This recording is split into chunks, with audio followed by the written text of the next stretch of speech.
It's Rusty Diamond, motherfucker.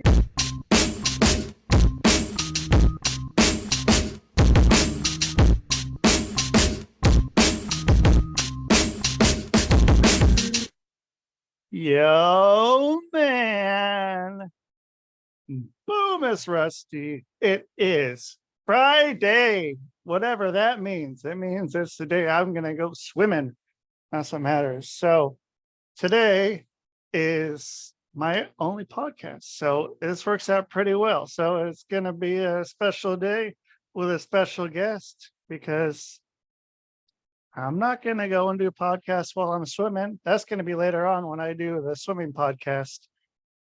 I'm going to be the jerk in the pool with a phone and a headset and being, okay, hey, live from the pool and all that shit. So that's probably not going to happen.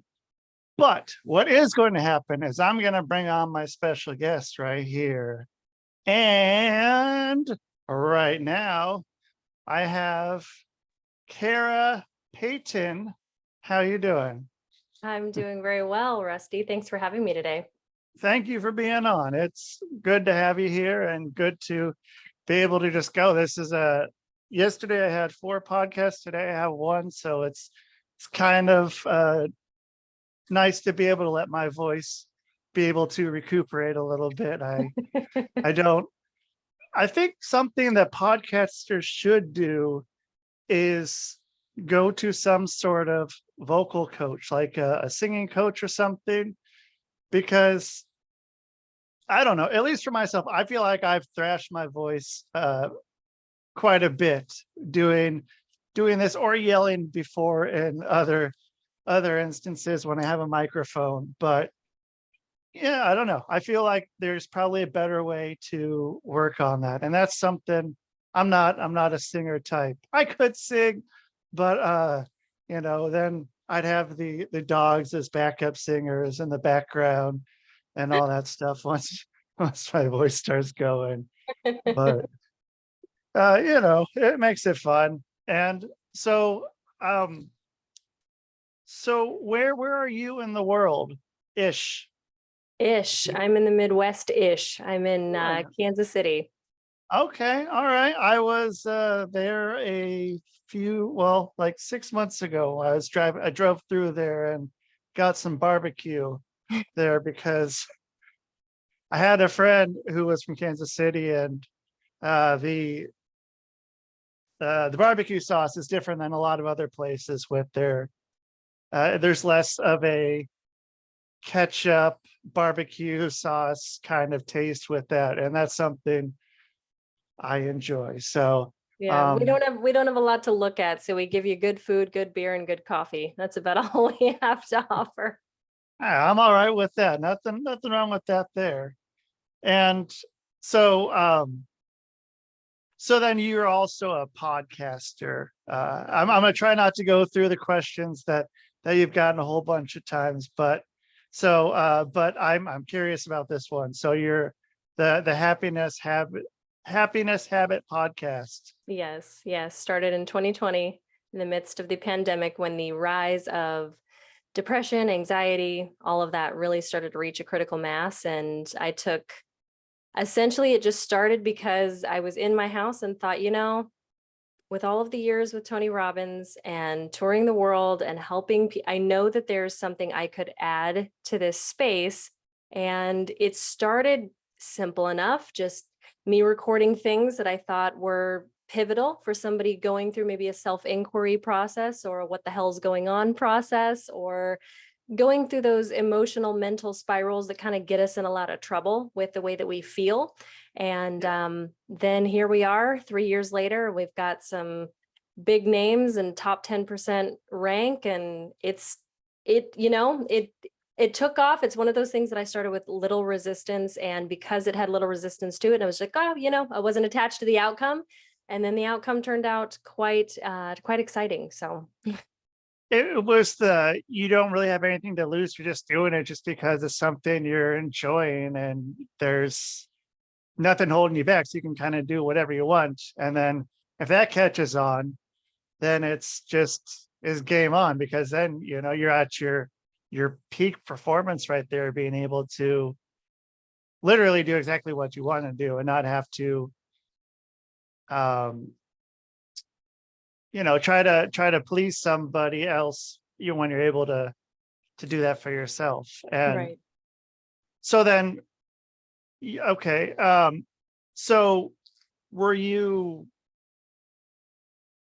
doing something different before I mean, what was your direction when COVID hit? Because I mean, so I was living in Minnesota at the time. I was up in near Minneapolis, and then I was down in like near the Iowa border after that, and nothing really changed very much.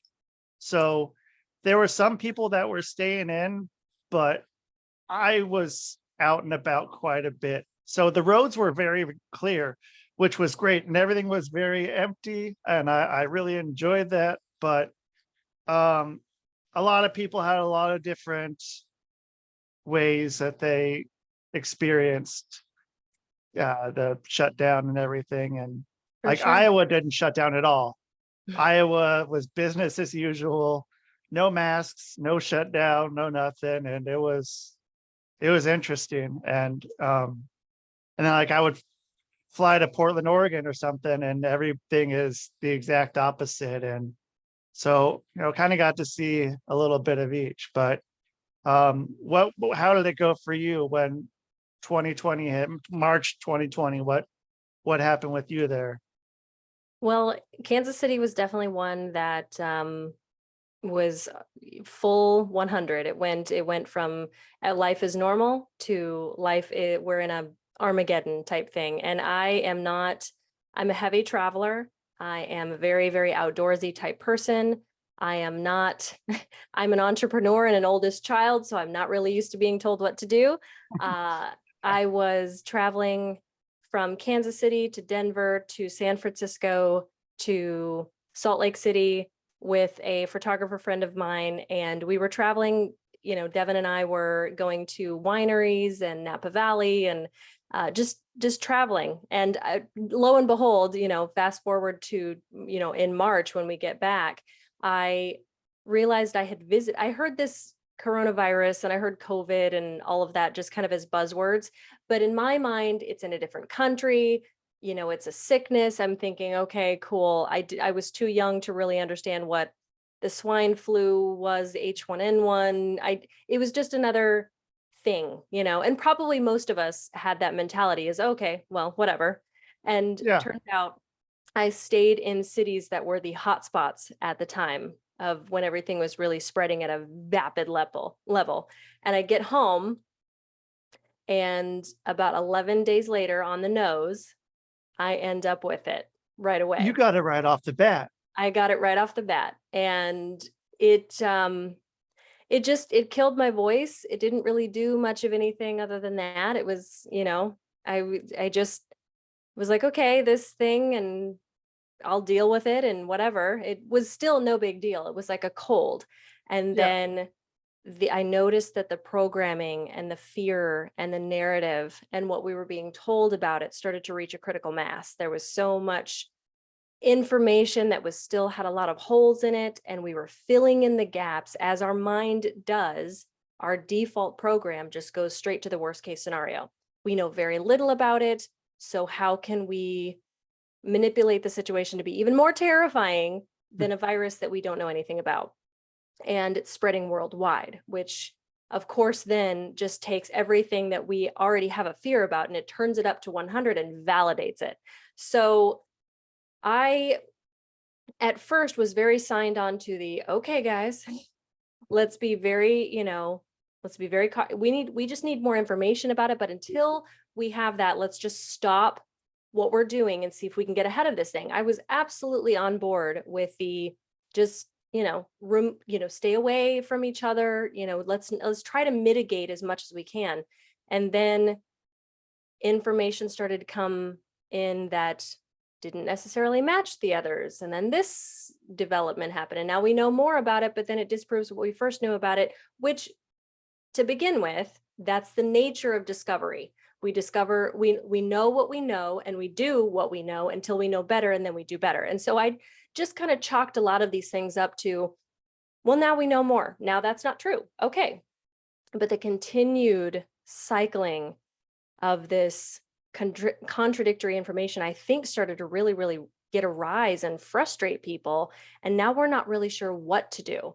And now it's still spreading. We're still seeing conflicting information. We're still clueless. It's still worrying people. It's still getting people sick. And now enter the first fatality, and then enter more fatality. And then now we have validated fear at level 100, conflicting information. We don't know a lot. We don't know who to look to get that information. And it just became an absolute nightmare. So in my industry, I had volunteered for Tony Robbins for a lot of years, but it wasn't my main thing. My main thing, I was in the wedding industry for 20 years. And so weddings, as you know, in 2020, they were gone. There was nothing, there was no work to be had. Nobody wanted anything to do with a large event with people shoulder to shoulder. I had a few rebellious couples that were like, we cast caution to the wind, we're going. We've set our date. I'm not reordering a cake. We're doing this. And but they were, my job essentially was, I was immediately fired. After 20 years in the industry, I was essentially unceremoniously discarded from my post with no end in sight and no hope, no information, no nothing about how long this would take to cycle through, because we were only told 2 weeks. And then it became, now we're staring down the barrel of 4 months. Now we're staring down the barrel of 8 months. And I just thought to myself, okay, I need to find something else to do. And while people were panicking in unemployment, in, going and getting government assistance and seeking other work, I had a very, very important decision to make that I knew in my mind that I could file for unemployment, throw in the towel, give up on my business, or I could rotate, I could shift, and I could bring in something else that I knew could be done online, because that's where all of us were spending our time. The podcast was born there. The online coaching was born there. Everything was born there. And I still was able to photograph the occasional rebellious couple that said, hell with it. If this is going to come for me, it's going to come for me. Yeah.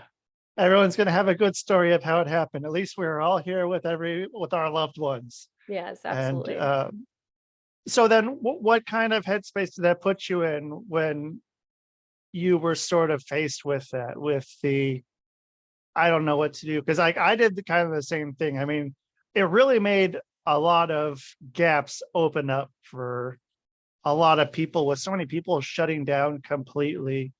And then especially doing stuff online, like my hypnosis. And then I started reselling stuff, and people were buying all kinds of shit, just have money to sit at home and do nothing. So I was just like, it worked. And I was, there are people that either, shut down or really were able to thrive and make something out of what happened. And so, I mean, what do you think you would have been doing differently had that not have happened? Where would your life had the trajectory have gone?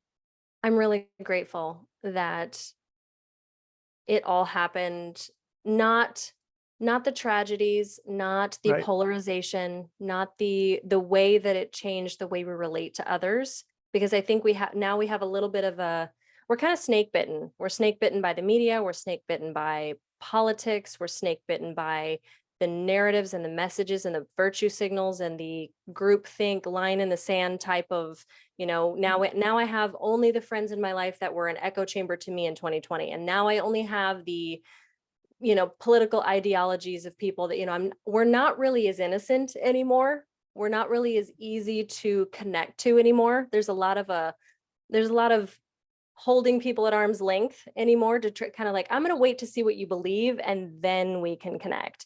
And that part I think will correct over time. And I think it's done a good bit of that. I still think that there is such a massive crevasse to close, the gap to close between our political ideologies, because I still think that is such a a hot button topic that really just needs to be, we found belonging in it. We found security in it, because in such a fearful time, we were able to turn to people that think like us and for some backwards brain interpretation of comfort. And now that, you know, when something traumatic happens to you, you kind of just view something as a sharp edge. And during that time in our lives, I think that we just got so used to thinking that everything's a sharp edge that we isolated and insulated ourselves from so much. And as we come back out into full-fledged, everything's, you know, normal again, I would say new normal, but you know, what did normal look like to begin with? And we're still interpreting a lot of things as sharp edges that aren't really sharp anymore. And I think we'll eventually come out of that, but it's going to take some time collectively for us to move out of so much of the bad habits we got into in that time. And so what essentially happened for me is I had the constant opportunity to choose again, to choose a new way of thinking, to choose my definitions of things, to choose my perception. And so many pregnant pauses were created by my ability to have so much time to myself, thinking very, very deeply and intimately about what does work in my life. What do I want to keep doing going forward after this is over? And for a lot of us, we were doing all of that and we had no distraction points. We're in our four walls. We can't really go out into the world. There's no one out there in the world to distract us, to numb us, to help us support our stories, we were just, and that's where a lot of people were trapped in their house. And it became, when they didn't make conscious choices, it became trapped in hell, essentially.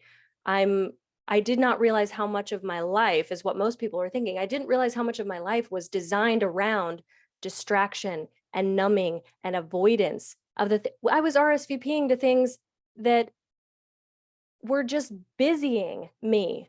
I didn't want to show up to some of these things. I filled my calendar. I filled my house. I was spending money on and investing in things that were just on a subscription because for whatever reason.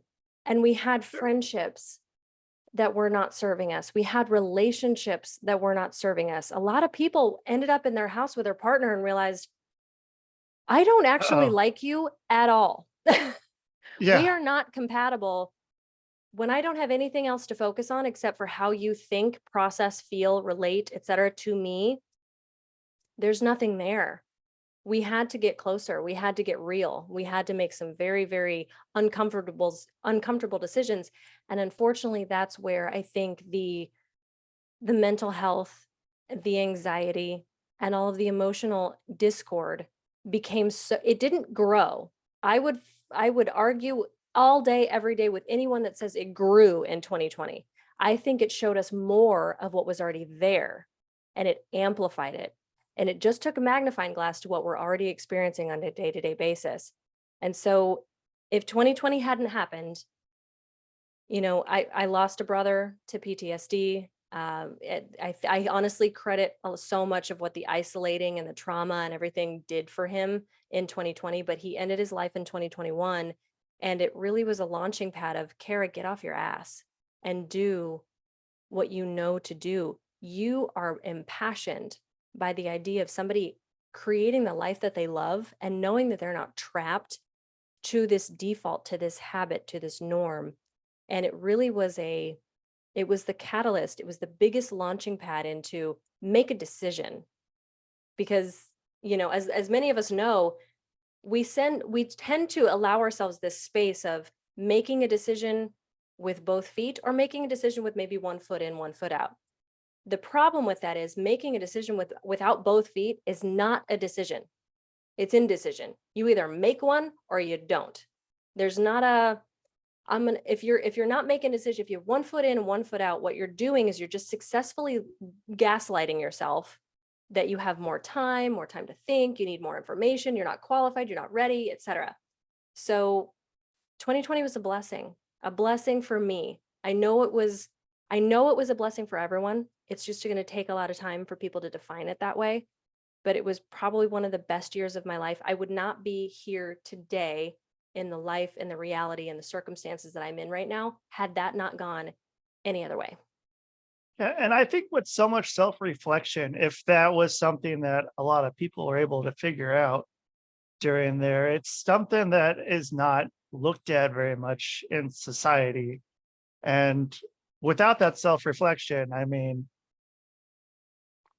you can be trying to take care of all kinds of other shit and nothing's really going to happen until you look at yourself and see what you really need in the first place. And like, what do I need? What do I need to make? Okay, this thing, nope, that sure fucking wasn't helping anything. Like, and then a lot of people had a lot of time on their hands, and a lot of people seem to spend a lot of time on social media, just grinding their gears, and like that was 90% of their existence was just social media, which I think hurt a lot of like I once all that stuff started happening, like I just was done. I got off all that stuff, and it was just a bunch of people that would just they're just sitting there all day just scrolling, waiting for something new to come in and jump in. And then that was their outreach. And it was trying to find stuff in other people and not taking that time to look within yourself. And then, I mean, at the end of the day of scrolling through social media, what do you come out with? I mean, you're just, what do you learn? What do you learn about yourself besides that you are, spending time just doing that? And Yeah. I think that one really was huge with, it, it wasn't quite the right way to connect with people. And I think there was a lot of connections that were missed. And but I mean, there's good thing is, there's podcasting or the Zoom calls kind of got more um accepted socially. I mean, before then it was kind of iffy, like, oh, I don't want to do a video call. Like how effective is that really between seeing someone in real life and doing a Zoom call? And they found out that it was pretty effective. And it's not, this is the exact same thing, but it's, a lot more than, seeing what someone is typing as a status update. Mhm. And, and especially with all the, so many people lying in the sand, one echo chambers, or information that was conflicting with their points of views. Like a lot of people just like that was all they were focusing on. They focused all their energy into that and just completely passing over having that time to just look at yourself, look at your situation. You have this time, and it was hard. It was hard just to watch that go and just have, watch so many people just get sucked into that. Yeah. And from And my what can, perspective, watching that, it's understandable. I at first definitely did not notice the boiling frog of my own tendency to watch my mind be programmed for me. And I think a lot of people did that. I was at first very naive in what was happening and did not know that there may have been people at the helm that had a directive and an agenda that could be very much benefited by all of this manufactured fear. And I was one of them. I absolutely at first did not realize that my mind and my focus and my thoughts were being carted away to produce some sort of end game product that narratively cultured the whole towards certain camps. I'm going to put you in this camp and this camp, and I'm going to basically watch the division profit us all. And I got carted away until probably, I want to say, May or June. And I realized that there was some very very important crossroads to create critical thought that I had not taken. And then all of a sudden I realized, not to the extent of some of us where it's like I looked down and I had a torch in my hand, but I did look down and realize that I was throwing stones, and I saw a stone in my hand. Metaphorically, of course, but I didn't realize how I had been carried away. And so, as with the background of coaching, with the background of nervous system, with the background of the subconscious mind and all of the reading that I had done, I started to ask myself a lot of questions about what this meant for me, and then how I could intentionally choose to see someone else with that kind of grace. And what eventually became me going into coaching full time was my ability to look at all of the humans and not see a person not separate of their behavior. I could see habits of thought. I could see patterns of belief. I could see emotional habits and where their needs are being met. Maybe something that's missing in their lives. I saw a walking demonstration of someone's thought life, someone's behavioral habits, and someone's emotional home, and where they're getting all of this, where they're getting their needs met. What's probably the top value for this person. And it was so interesting because it allowed me to, number one, stop judging them, stop judging myself and stop judging them, but then also to create a space where I was truly empathetic of where they stood. And from that place, I was not divided from anyone. When I go into the judgment of like, oh my gosh, your ideology is so inferior to mine, it became this, well, with your experience and your beliefs and your identity and your habits and relationships and your model of the world, that's exactly where you should stand. If I had that model of the world, those relationships, that thought life, my experience with myself, I would probably stand exactly where you do today. And from there, we don't even have the bone to separate. There's not anything that goes, okay, I've judged, I've come, I've seen, I've conquered.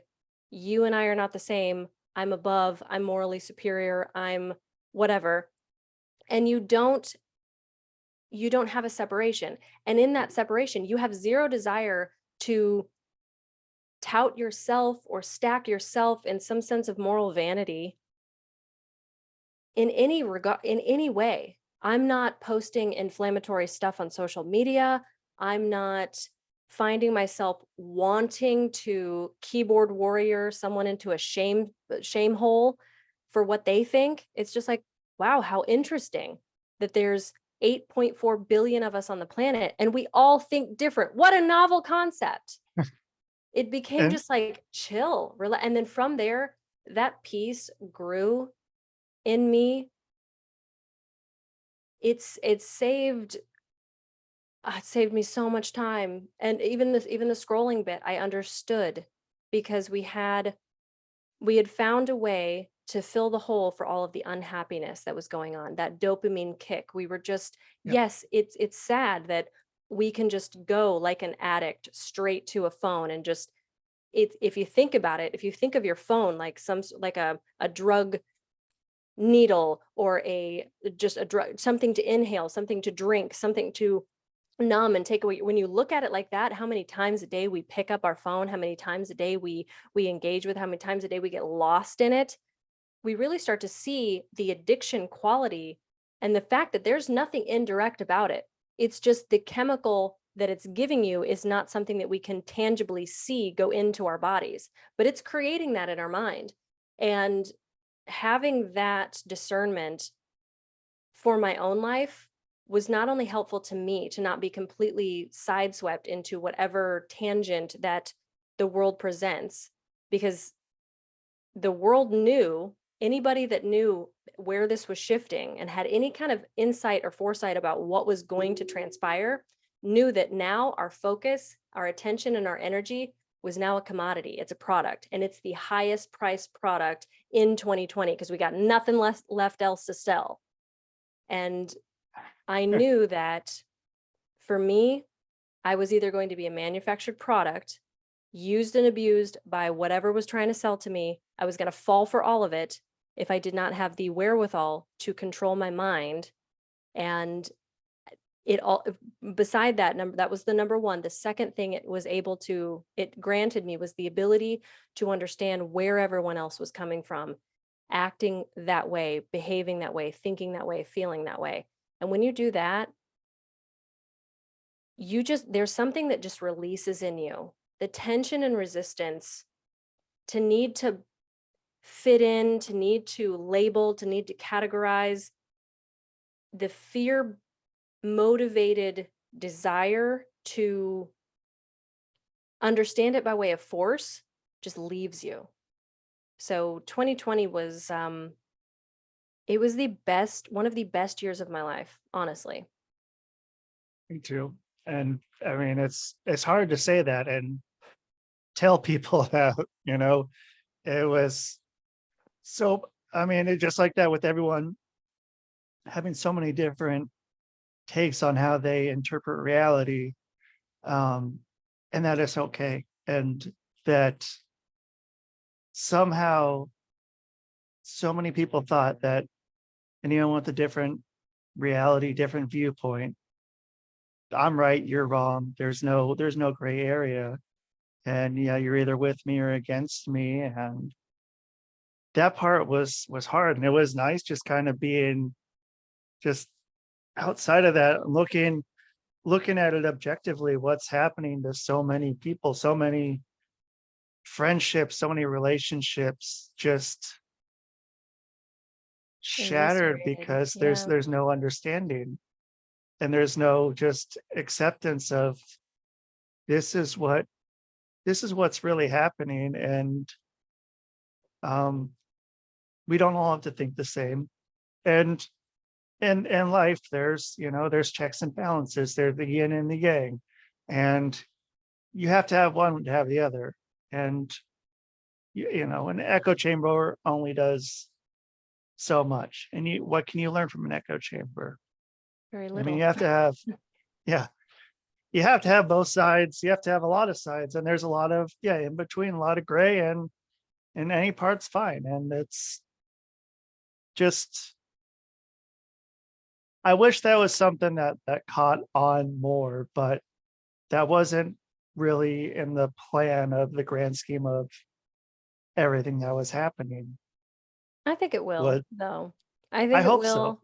I think people are getting tired of feeling that way because our inner being does not think on that wavelength. It doesn't move like that. It's not, and it's when we move into those places, getting further and further from our inner being, that inner conflict feels terrible.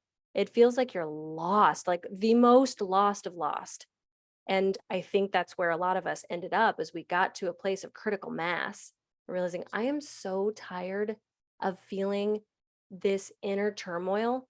But for a long time, it was so easy to blame that inner turmoil on the other political party, the Yeah. other religious party, the other sect of this and that and the other. It's so much easier. And then we've gotten some time now that the lockdown's over, life is basically normal. We only see the occasional mask and we're going, okay, I still have the inner turmoil.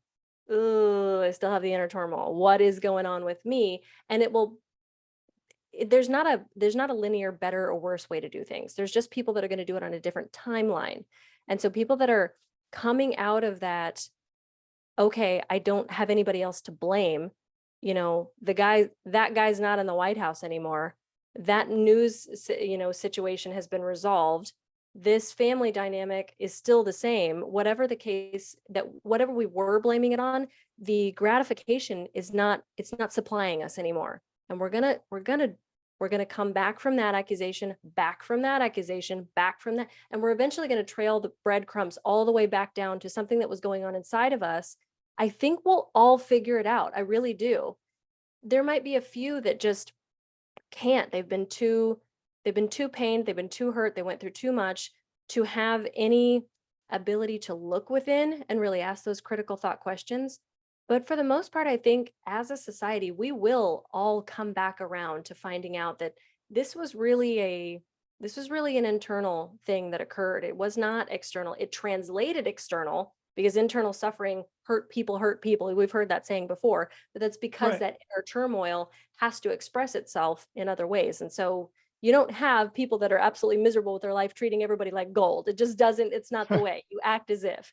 So as we get uncoiled and untethered from all of that conflict, what we're eventually going to see is, as far as thinking differently and accepting others where they are, there are very few things that are absolute moral truths. And it's usually what harms other people. It's usually around what is absolutely right, what is absolutely wrong, are very few things. Very few things. There are moral things that keep us collectively woven as a society. Make sure we don't screw each other over, we don't steal each other, we don't murder each other, we don't rape each other, we don't cross our ability to live a full life. It's even in the American Constitution, it's just life, love, and the pursuit of happiness. As long as we're not stepping on each other's toes to get there, and we're not harming each other, physically stopping each other from being able to have life, love, and the pursuit of happiness,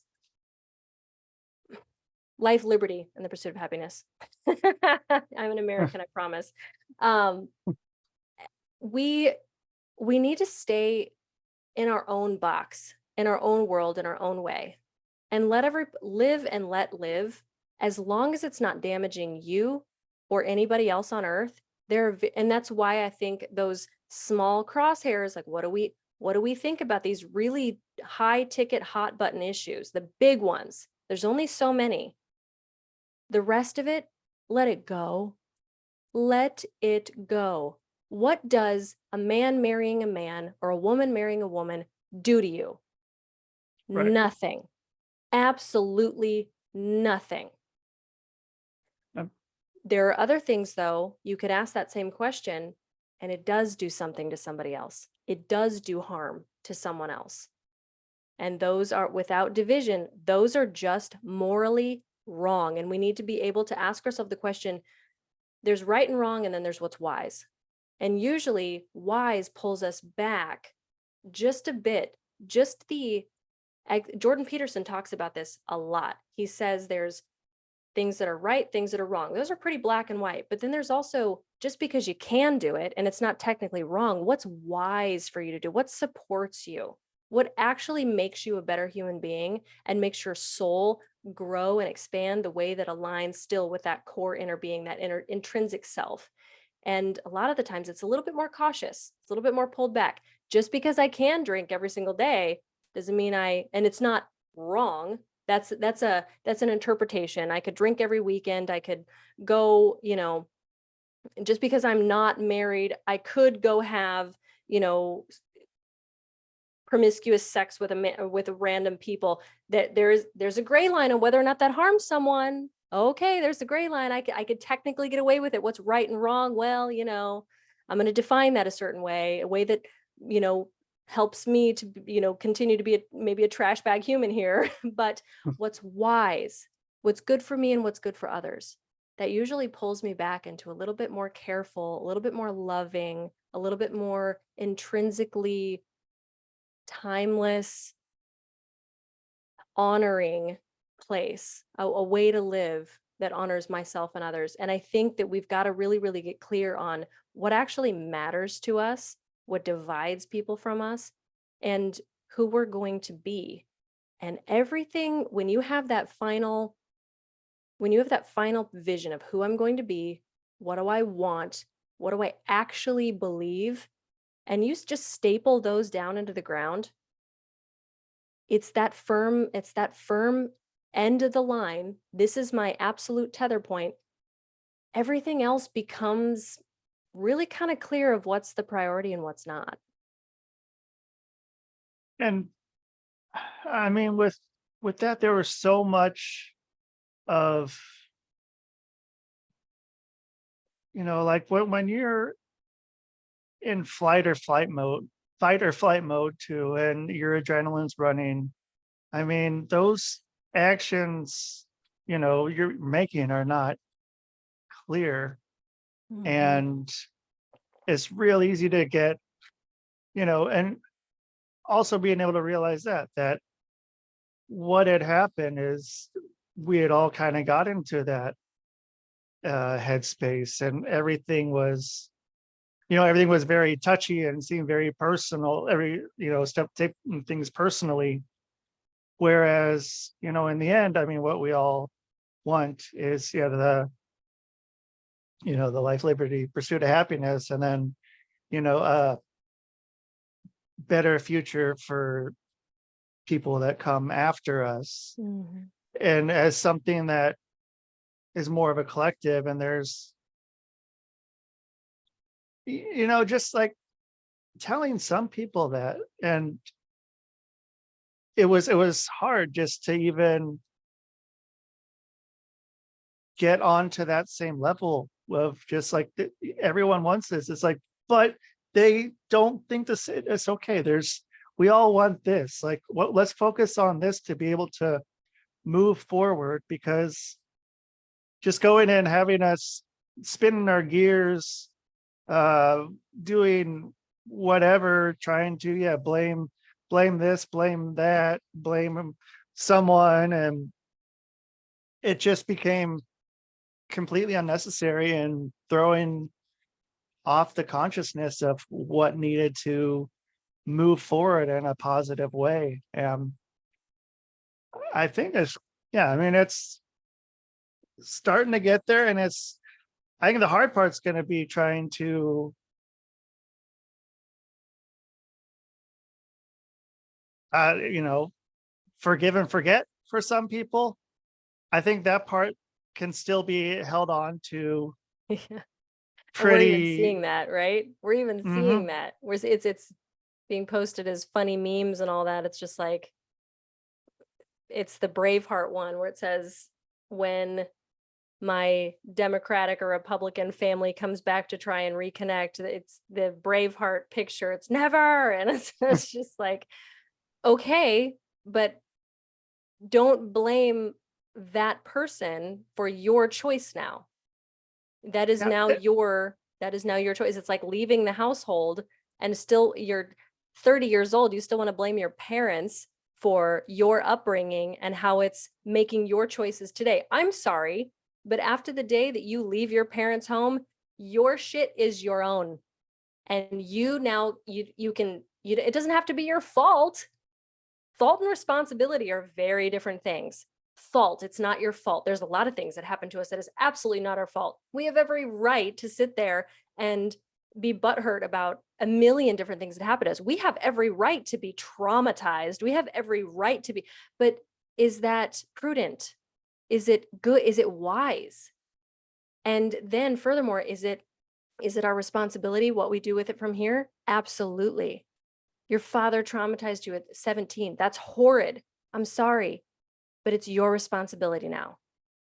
And we're moving into a space where, that blame game has gotten so big. Now we're blaming for people for our trauma.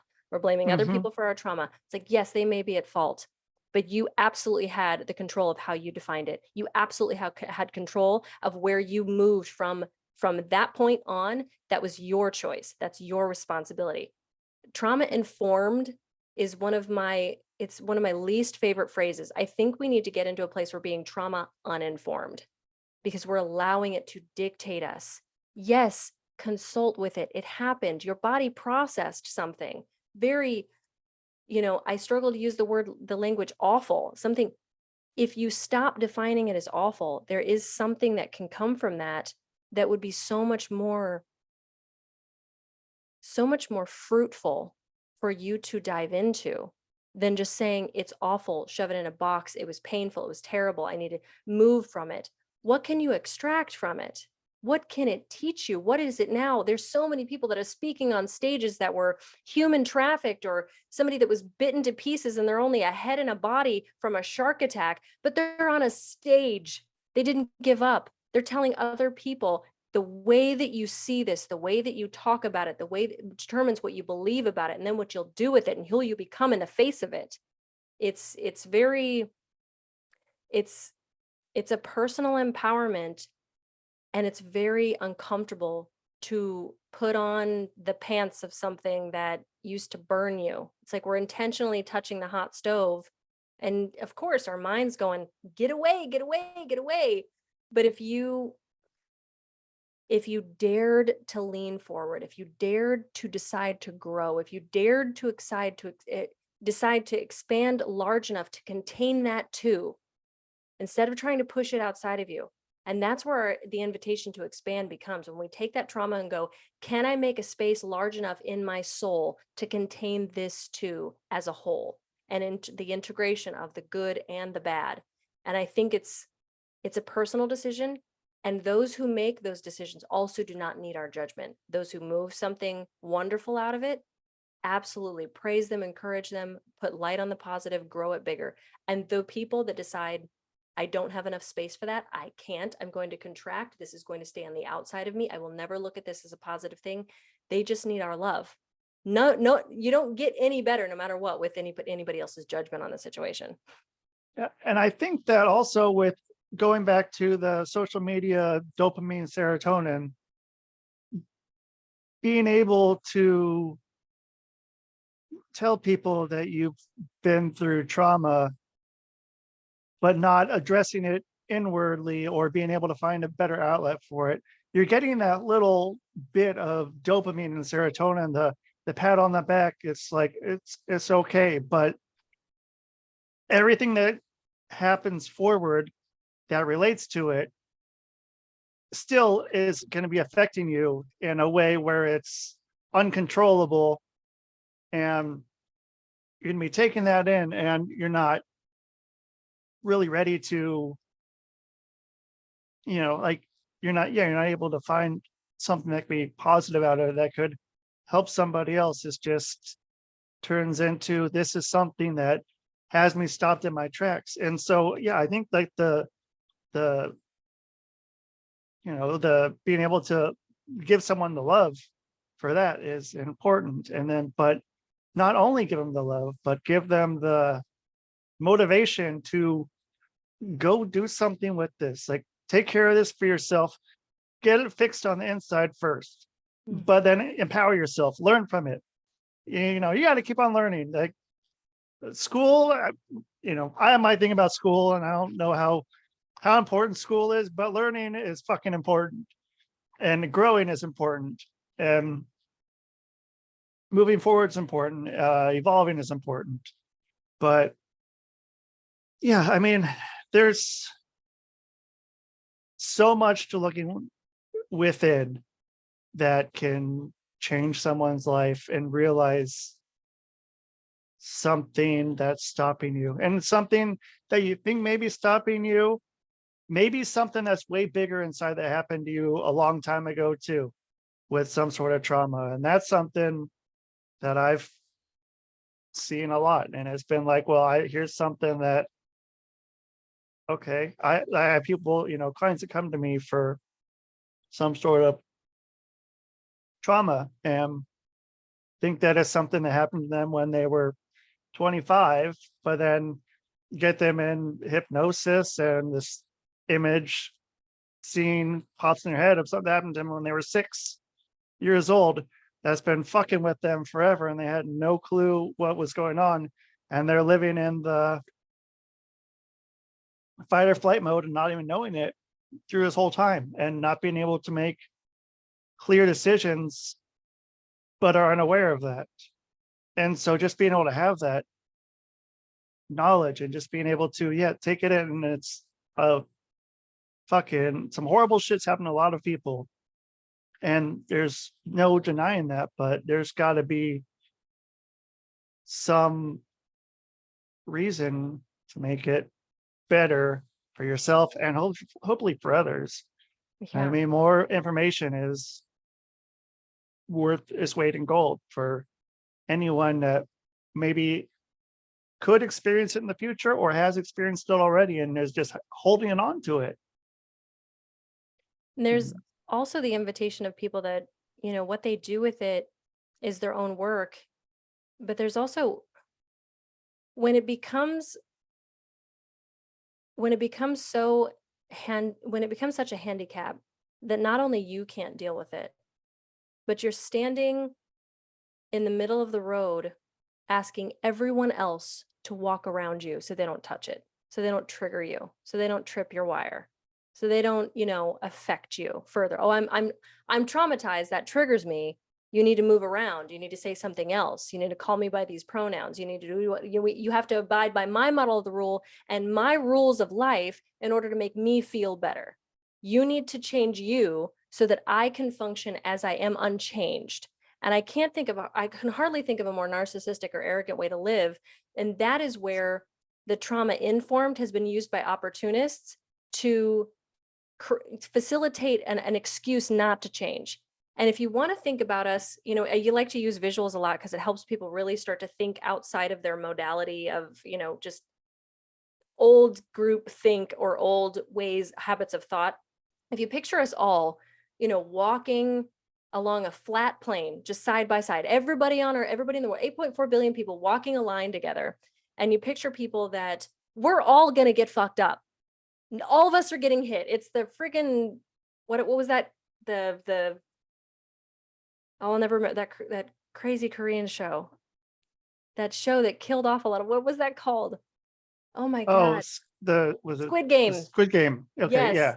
We're all getting shot. Nobody's getting out of this game alive. Nobody gets the million. You do not pass go. You do not collect $200. We're all going to get eviscerated. We're going to get heartbroken. We're going to get hurt. We're going to get betrayed. We're going to fall on our faces. Some of us are going to get physically injured. Some of us are getting mentally and emotionally injured. We're going to lose jobs. We're going to have massive disappointments. We're going to try something and fail. We're going to try something 10 times and fail. No one gets here out alive, literally. So if you can imagine all of us walking and somebody goes down, they get shot. Somebody else goes down and gets shot. Then you get shot. To stay in that trauma, to not heal it, and then to expect everybody else to just continue to walk around you and not touch you. The 8.4 billion of us, we're going to intersect, we're going to cross, we're going to touch. To expect no one to touch that now because you got shot once. And yes, maybe it was a really bad wound. But you're expecting no one to come into your bubble, no one to come into your space, no one to say the wrong thing, think the wrong thing, do the wrong thing, feel the wrong thing, live the wrong way, etc. How egotistical. Because the person next to you, you don't know this, but they actually got shot the same way, the same severity when they were 3. But they made a decision on that spot 4 years later, a month later, 2 days later, to make a decision about it, to change the way they thought about it, to change the way they felt about it, to change the way they believed about it, to change the way they behaved about it, to change who they become from it. And so this whole excuse of like, I was traumatized so bad, the way that I processed it was so bad that I'm completely incapable of defining it another way. It's like, how sad for you. But don't expect me to alter the way that I live, alter who I am, alter, when I come into your space, you're responsible for you and the way that you feel. I am not responsible for your happiness, your comfort, your whatever. It's every man for himself. Can I absolutely know that you have been traumatized and love you there 100%? Because I know what that feels like. And when we start to move into, instead of, well, how pathetic, we're going to judge someone, we move into a place of, yeah, I got shot too. I know what that feels like.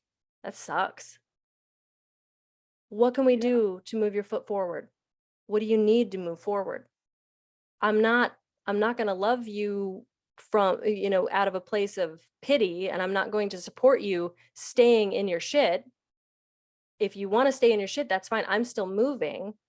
But if you want to move and you want to go and you want to redefine this and you want to become another person and make a decision about this, absolutely, I will walk with you.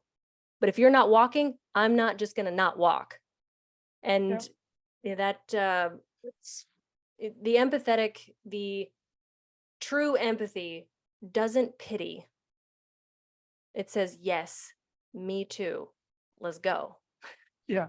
Let's build each other up. Like, we can do this. And like, people can get just, to hold other one back. And it's kind of shitting on everybody else, like you're saying, who's experienced this as well. But, like, like, okay, well, it happened to yeah, me as well. And but here I am, I'm okay, but it's and then it's like, no, please, like this is nothing that I'm gonna get past. And then, like anytime it happens, it's something that you have to process. They have to process, like, and go like, oh, again, always being on edge, being just in flight or flight mode. When is somebody going to say this? Because it's going to happen. It's not everyone's just going to shut the fuck up for a little bit.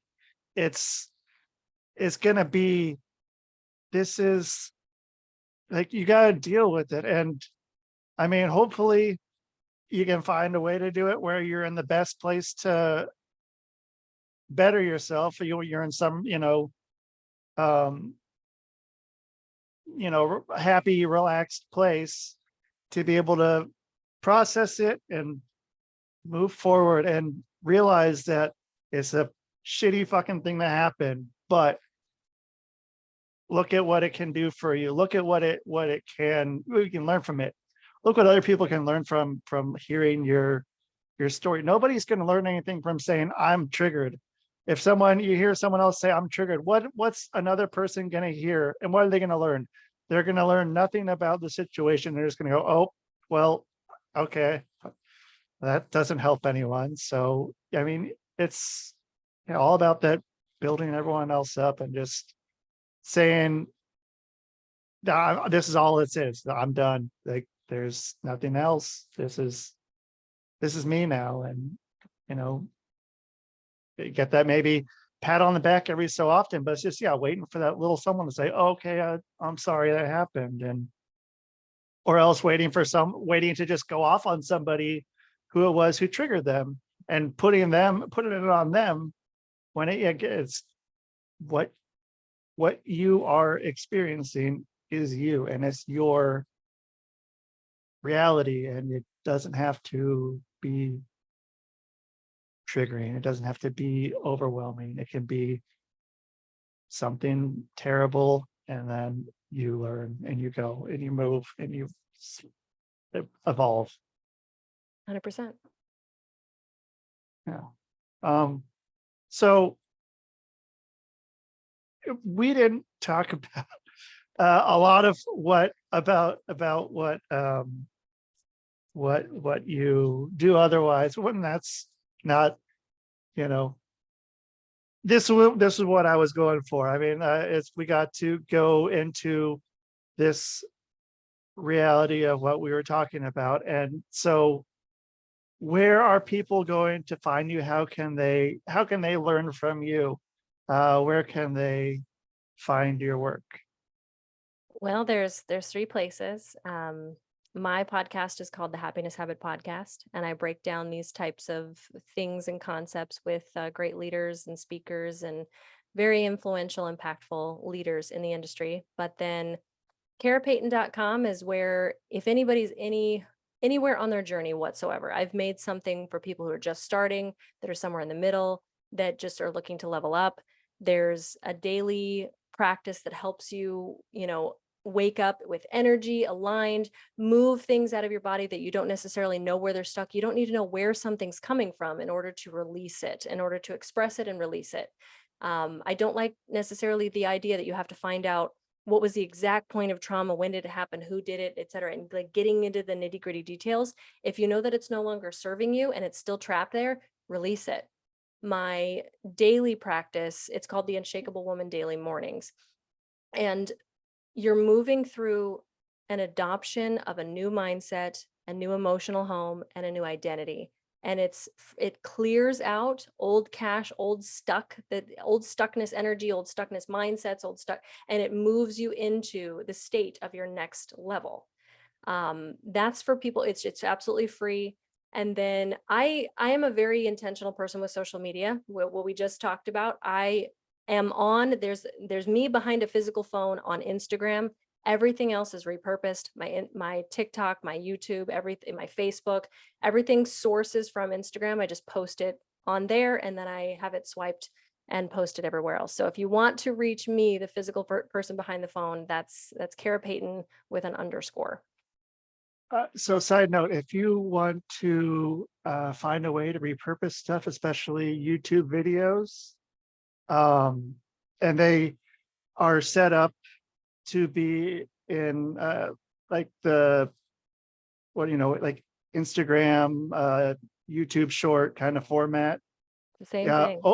Opus.pro. You go and you just drop the link of your video up to 2 hours, and it spits out like within 10 minutes, like 10, 15 videos that are between 22 seconds to like 2 minutes, with all the captions across the screen, just like how they like it. And it's free.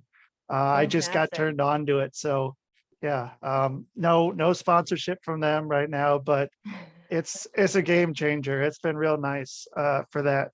And Beautiful. yeah. So Kara, thank you so much for being on. I really got to get to know you and got to have a good time talking with you, and enjoyed it very much. Awesome. Thank And you so much yeah, for having me. Thank you so yeah. much. Hope you're welcome. Have a good have a great rest of your day. You know, Dude. a good rest of your day is not good. Have a great rest of your day. Let's do that. Yeah. Don't have a good day. Have a great day. Yeah. We'll go Have with a the great nice day. guy. Yeah.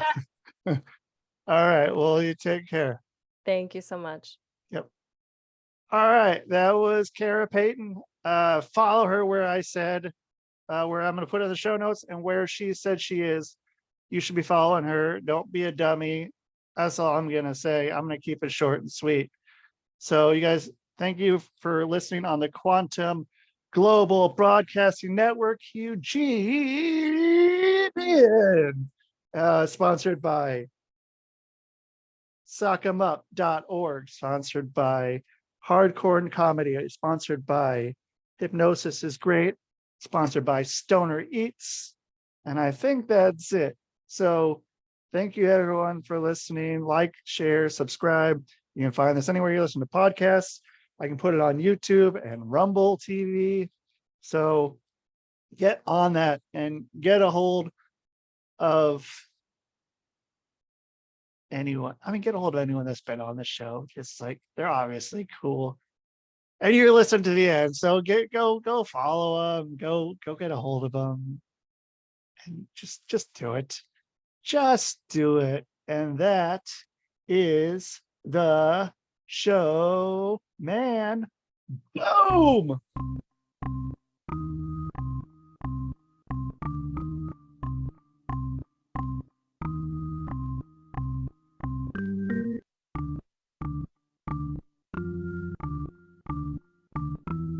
It's Rusty Diamond, motherfucker.